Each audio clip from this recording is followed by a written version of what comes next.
Bismillahirrahmanirrahim. Assalamualaikum warahmatullahi wabarakatuh. Bapak Ibu yang kami hormati, di kesempatan yang baik ini tujuannya kita mencari ridho Allah Subhanahu wa taala. Senantiasa seluruh hajat kita yang hadir pada malam hari ini, hajat-hajat kita terkabul. Amin. Mengenai apa yang pernah kita jalani, saya jalani. Pertama, saya dulu sebelum bulan kemari saya dulu punya guru namanya Haji Obing. Dulu saya sedekah ke dia seikhlasnya. Dia datang setiap minggu, setiap hari Rabu ya. Malam Jumat. Oh malam, iya setiap malam Jumat dia datang, cuman seikhlasnya. Pas jalan ke berapa bulan itu saya kemalingan, terus kemalingan sampai 3 kali kemalingan. Terakhir itu saya pinjam duit sama saudara sekitar 75 juta.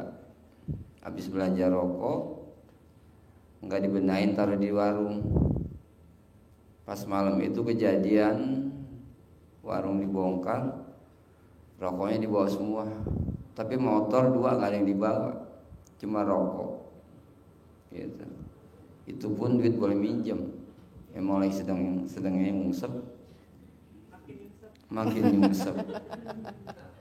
Alhamdulillah.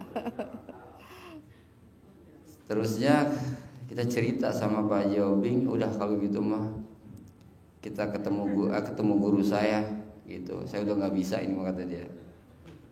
Akhirnya saya berangkat ke sini ke RDAY. Berangkat pada asar kemari. Pas sampai sini Pak Haji yang nggak ada gitu. Kata pengurus ini, udah nanti balik lagi aja gitu. Besok balik lagi saya. Nah Pak Hajinya ada gitu.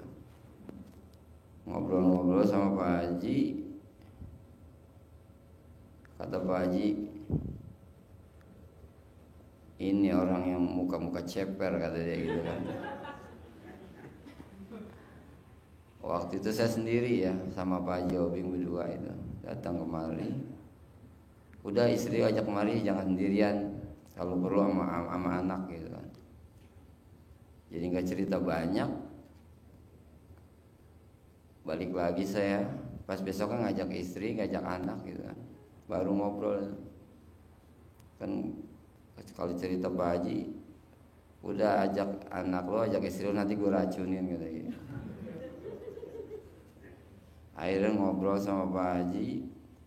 Waktu itu kebetulan ada jenderal, banyaklah tamu-tamu yang usahanya juga udah miliaran, ratusan miliar gitu.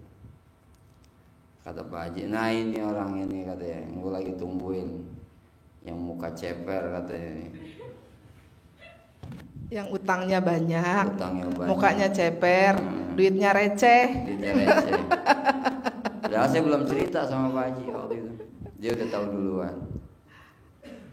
Akhirnya pas cerita, yaudah kalau gitu mau gue minta duit sama lu, nggak punya duit tuh. Udah sekarang mah lu tahajud aja. Kata istri, puasa nggak Pak Haji? Nggak usah puasa. Udah tahajud aja. Tahajud tiap malam di sini. Sampai ke 7 bulan ya. 8 bulan. Enggak, sampai ke 7 bulan dulu. Sampai ke 7 bulan terus ada tamu juga namanya Pak Abu Bakar. Di waktu itu hajatnya. Pak Abu Bakar dulu. Hah? Pak Abu Bakar dulu. Iya, Pak Abu Bakar. Baru kita. Enggak, maksudnya udah sampai ke 7 bulan dia udah sampai hajat dia. Waktu itu dia naruh duit di koperasi 28 miliar. Ngambilnya susah. Tiap malam diijabin, terus tiap malam diijabin. Pas sampai ke 7 bulan, saya masih waktu itu baru 5 bulan berapa ya? Kita 5 bulan, beliau udah 7 bulan. 7 bulan. Dari Kalibata Bu, Klender setiap hari datang. Umurnya sudah di atas 60 tahun, tapi luar biasa tiap malam datang ke RDAY untuk tahajud bareng kita. Gitu. Terusin, Pak. Iya, tiap malam datang kemari. Terus dia cerita, bang saya ada yang lunasin katanya gitu. Terus kartu kredit dia ada yang lunasin. Kata saya apa? Iya. Dia bilang gitu. Pas sampai ke 7 bulannya, duit dia cair 128 miliar. Padahal yang diharapin sama dia cuma 28 miliar waktu itu. Pas begitu udah cair, udah ngilang. Sampai sekarang baru kemarin. Sampai sekarang kami nggak pernah ketemu lagi setelah cair. Gitu. Alhamdulillah. Nah saya pas begitu sampai ke 7 bulan, sama punya saya juga kartu kredit saya yang lunasin. Bank saya lunas, alhamdulillah. Gitu. Dagang rame. Biasanya dulu saya mesen kapal api, Bu. Mesen 100 paling dikirim gocap. Waktu itu saya mesen 1000 dikirimnya 5000. Terigu biasa dulu saya mesen terigu 50 dikirimnya cuma 25. Udah nggak percaya lagi sama saya, dagangannya habis. Duitnya nggak ada. Jadi setiap order, Bu, ordernya 50 nih, kita dikirim paling 25 bal. Terus kita pesen gula nih misalnya, udah 100 bal, yang dikirim paling 50 bal. Jadi setengahnya kepercayaan distributor terhadap toko kita tuh udah sama sekali ini udah nggak bisa diidiin lagi gitu. Alhamdulillah setelah menjalankan ilmu RDAY, kepercayaan distributornya pun meningkat, pelanggannya pun percaya gitu. Jadi perputarannya lebih cepat gitu. Jadi kan sembako itu memang marginnya kecil, tapi kalau kali sering kali banyak, alhamdulillah, Bu, gitu. Jadi harus diputarnya lebih cepat, maka hasilnya lebih banyak gitu. Jadi kalau sekarang nih order, ya apapun yang kami order, alhamdulillah datang sesuai orderan. Lagi malam aja bahkan di luar di atas orderan. Jadi kirimnya 200 karton minuman jadi 400 karton, dikirimnya berapa, Pak? 1000 karton lebih. Pakai mic-nya sayang. Iya. 1000 karton lebih malam dikirimnya. Itu. Jadi alhamdulillah kepercayaan distributor kepada kami pihak toko juga enak, karyawan juga alhamdulillah semakin banyak. Yang tadinya saya pernah sebelumnya punya karyawan di atas 20 orang, di tahun 2014 sama sekali nol, nggak ada karyawan, semua saya kerjakan sendiri. Dari nimbang terigu, nimbang gula, nimbang minyak, manggul terigu, manggul gula dikerjakan sendiri. Gitu. Yang masih bisa saya angkat sendiri. Kalau yang nggak bisa, nyerah, minta dibantuin sama yang beli karena nggak ada karyawan. Gitu. Bu, beli gulanya ada tapi saya nggak bisa ngangkat sendiri yang beli. Gitu. Apalagi kalau yang belinya bapak-bapak udah ngangkat sendiri aja, ambil sendiri. Gitu. Jadi luar biasanya di situ. Dulu saya dari punya 20 karyawan lebih sampai saya nimbangin minyak dan terigu sendiri, tangan saya, Pak, sampai kayak cecek kejepit pintu. Karena semuanya terkelet kulit-kulitnya. Gitu. Enggak berdarah tapi terkelet kulit luarnya gitu. Sampai saya pakai sarung tangan yang bahan tuh, sarung tangannya agak tebal baru bisa mengerjakan lagi karena perih gitu. Dan dari perih seperti itu sampai punya kapal. Ya, Pak, kapalan. Dari yang perih sampai kuat daripada tebal gitu kan. Alhamdulillah. Dan setelah menjalankan ilmu RDAY pelan-pelan nambah karyawan 1, 2, 3 sampai sekarang alhamdulillah karyawannya makin banyak, makin nambah dan makin royal kepada kami gitu. Pak, lanjut lagi. Ya sampai ke 7 bulan itu ya alhamdulillah gitu. Kartu kredit ada yang bayarin. Terus dagang rame, jadi utang juga kebayar. Jadi bukannya utang lunas tanpa bayar gitu kan, Bang. Kalau kartu kredit iya emang ada yang bayarin gitu. Bahkan saya punya motor waktu itu, tinggal 6 bulan lagi pas mau dibayarin sama saya udah ada yang bayarin, udah lunas. Langsung saya ambil, saya bawa kemari, biasa sedekahin langsung Bapak Haji. Udah Karena biasanya sedekahnya apa? Sebelum itu sedekahnya apa Pak Roni? Sedekahnya ya waktu itu mah ciki, susu gitu kan. Sedekahnya ciki, susu, karena udah nggak ada, yang ada dagangannya boleh ngutang, adanya susu, adanya ciki, adanya permen. Nah, itu yang setiap hari kami bawa ke RDAY gitu. Tapi setelah ada motornya disedekahin, ada emasnya disedekahin gitu kan. Maksud saya bukan sedang memamerkan sedekahnya, bukan, tapi memotivasi sedekah itu jangan stuck di situ. Jadi semakin tinggi hajatnya, semakin berani sedekahnya. Seperti sholat, saya juga dulu diajarkan Pak Haji Dwi, sholat, Bu, sholat tuh harus tepat waktu, sebelum azan sudah pakai mukena di atas sajadah gitu. Lalu qobliyah dan ba'diyahnya nggak boleh bolong, Bu, harus kerjakan qobliyah dan ba'diyah. Sampai beliau itu mungkin ngelihat saya bingung gitu, bingung karena harus tepat waktu seperti itu. Menurut saya tepat waktu ketika azan saya baru ke kamar mandi boleh, beliau bilang nggak boleh, itu namanya telat gitu. Jadi sebelum azan kita sudah cantik pakai mukena di atas sajadah, itu namanya tepat waktu gitu. Nah, saya ngerasa terlalu berat dan terlalu bingung gitu kan. Saya diem aja, iya tapi diem gitu, nunduk. Dan beliau bilang gini, Bu, lu jangan bingung, nanti kalau lu udah kaya lu gak usah sholat. Saya sampai kaget kan, dari yang saya nunduk, saya angkat kepala. Beneran Pak Haji gak usah sholat? Gak usah gitu kan. Kalau udah kaya raya gak usah sholat. Dia bilang gitu. Oh iya ya. Ya udah, nanti kalau lo bangkrut lagi sholat lagi. Jadi pada waktu diajarkan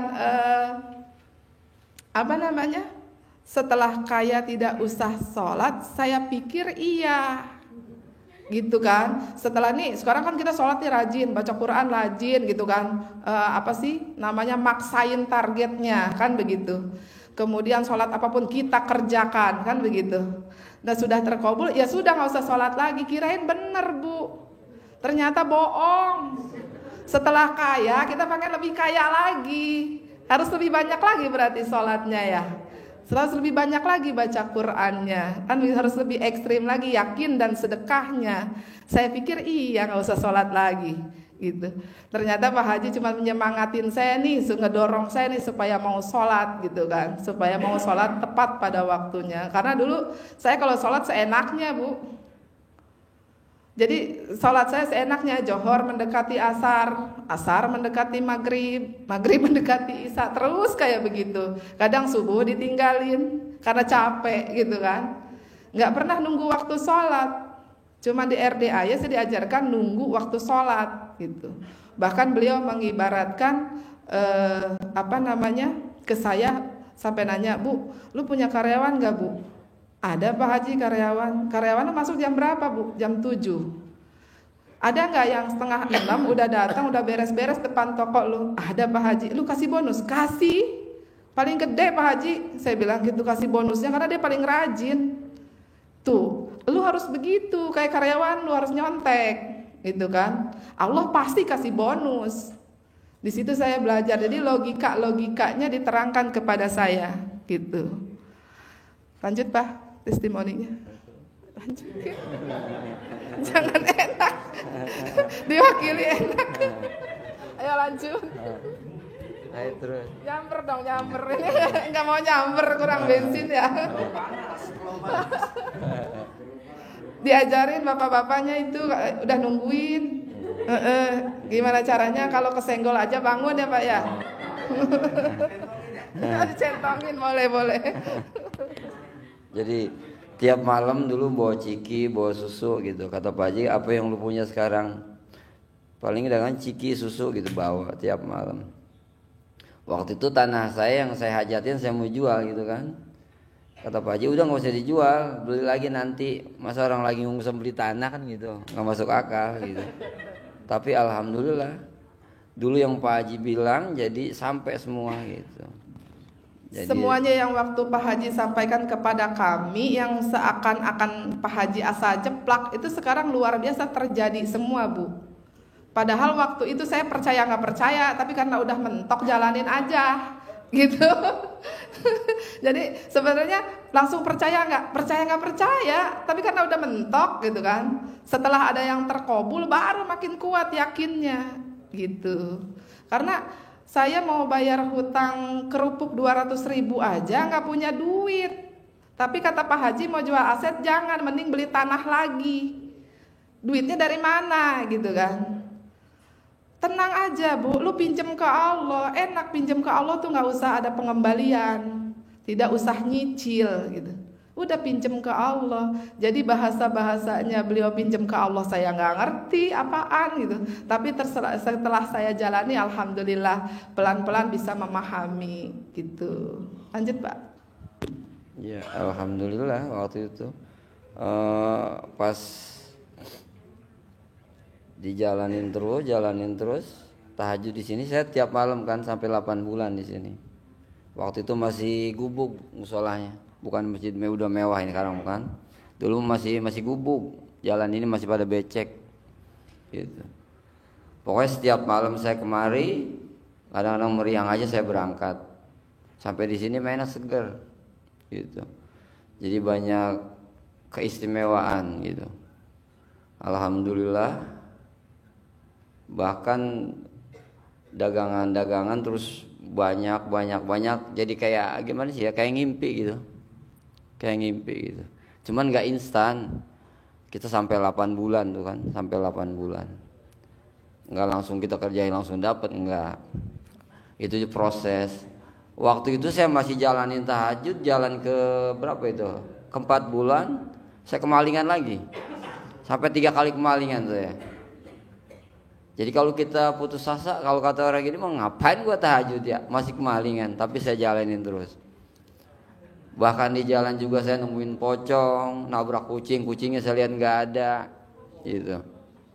Saya jalanin terus. Soalnya kita satu emang kalau yang namanya tahajud emang perintahkan, gitu. Kita ingat bakal mati, apa yang kita bawa selain amal ya udah saya jalanin terus, tapi alhamdulillah. Alhamdulillah, jadi selain itu motivasinya ya utang juga, Pak. Jadi utang gitu. Karena kan istrinya udah males ngelayanin karena banyak utang. Iya. Bener nggak, Pak? Alhamdulillah. Pas ketemu Pak Haji ya udah ntar lu bayar sama kelonan juga lunas gitu. Ya alhamdulillah kata Pak Haji udah tiap malam aja gitu. Tiap malam apanya, Pak? Tiap malam? Tiap malam ML-nya. Jadi habis tahajud pulang subuh kan kita di rumah masak air bawa kopi buat ke masjid gitu kan. Setiap hari itu saya di masjid saya pesan uduk, kalau enggak lontong sayur tiap subuh. Jadi Pak karena hajatnya nambah terus, Pak Roni itu hajatnya nambah terus.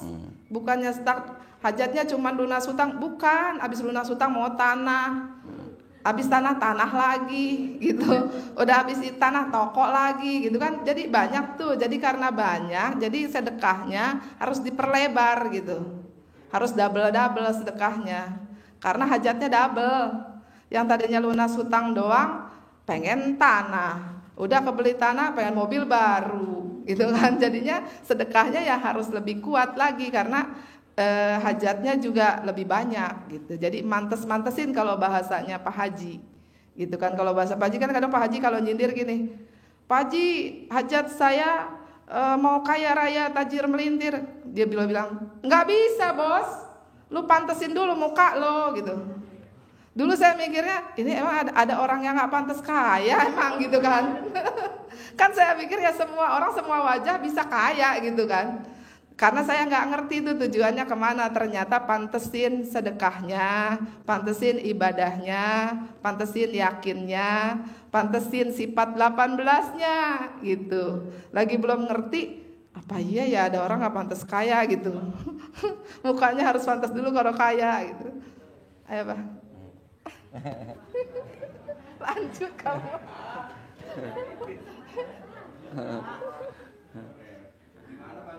Gimana bangunnya katanya biar bangun? Bangun. Soalnya kalau saya tahajud di sini dulu. Jadi saya berangkat kadang-kadang jam 11, kadang jam 9 gitu kan. Oh, bangun ML. Bapak pura-pura nggak ngerti apa? Kalau nggak ngerti ya? Kalau ML-nya saya setelah ba'da subuh pulang kan, baru ML. Soalnya Kak, alhamdulillah. Ya. Sekalipun banyak utang mau bangun Pak. Gitu. Alhamdulillah. Soalnya kan kata Pak Haji, bukan saya yang minta, istri yang minta. Biasanya kalau banyak utang begini. Kepikiran. Tapi alhamdulillah dia tambah hot Pak. Jadi waktu itu saya udah nggak mikirin Pak, saya bebasin. Udah nggak mikirin. Sebelum ke RDA ya iya. Kan kata Pak Haji juga pantangan dipikirin.